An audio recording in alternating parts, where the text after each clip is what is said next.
Le labarum anti-maçonnique. Extrait 1. Statut de l'ordre. Déclaration de principe. La Ligue du Labarum, fondée à Paris le 19 novembre 1895, et s'inspirant des enseignements infaillibles du pape vicaire de notre Seigneur Jésus-Christ et successeur de Saint Pierre, proclame que la franc-maçonnerie, synagogue de Satan, est le grand ennemi actuel de la Sainte Église catholique, apostolique et romaine.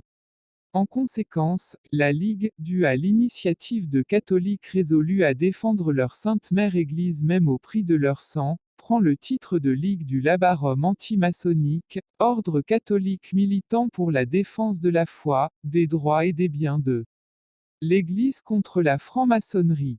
La Ligue entreprend, contre l'infernale secte, une guerre à outrance, défensive et offensive, qui ne cessera qu'au jour du triomphe définitif de la religion, c'est-à-dire au jour de l'avènement du règne social de Jesus Christ, reconnu roi de France par les pouvoirs publics.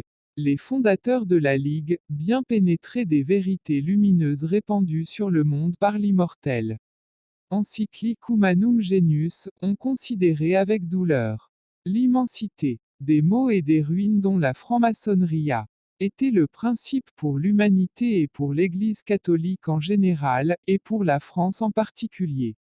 Ils ont entendu la grande voix du souverain pontife Léon XIII, glorieusement régnant, appelant les peuples à secouer le joug de l'exécrable secte, dont les chefs scélérats sont de vrais suppôts de l'enfer. Ils se sont dit: le pape nous convie à la lutte par les moyens surnaturels et naturels. Nous ne serions pas dignes de notre nom de chrétiens, si nous fermions l'oreille à son appel si pressant et déjà plusieurs fois répété. L'heure a sonné des résolutions viriles.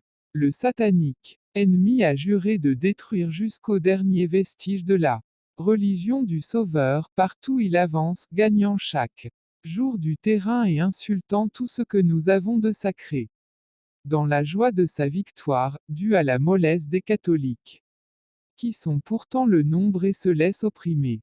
Eh bien, puisqu'il le faut, nous serons les victimes expiatoires, nous serons les martyrs, dont le sang, versé avec bonheur, sera le remède à cet excès de mal. Nous serons les nouveaux croisés de la guerre à l'antéchrist maçonnique, le cœur rempli de haine pour Satan et d'amour pour notre roi Jésus. Nous mourrons dans les délices du sacrifice, heureux si notre trépas arrête l'invasion infernale, la fait reculer et suscite des héros, pour lui reprendre le terrain qu'une coupable indifférence lui a laissé conquérir. En guerre, puisque le pape l'a dit, Dieu le veut.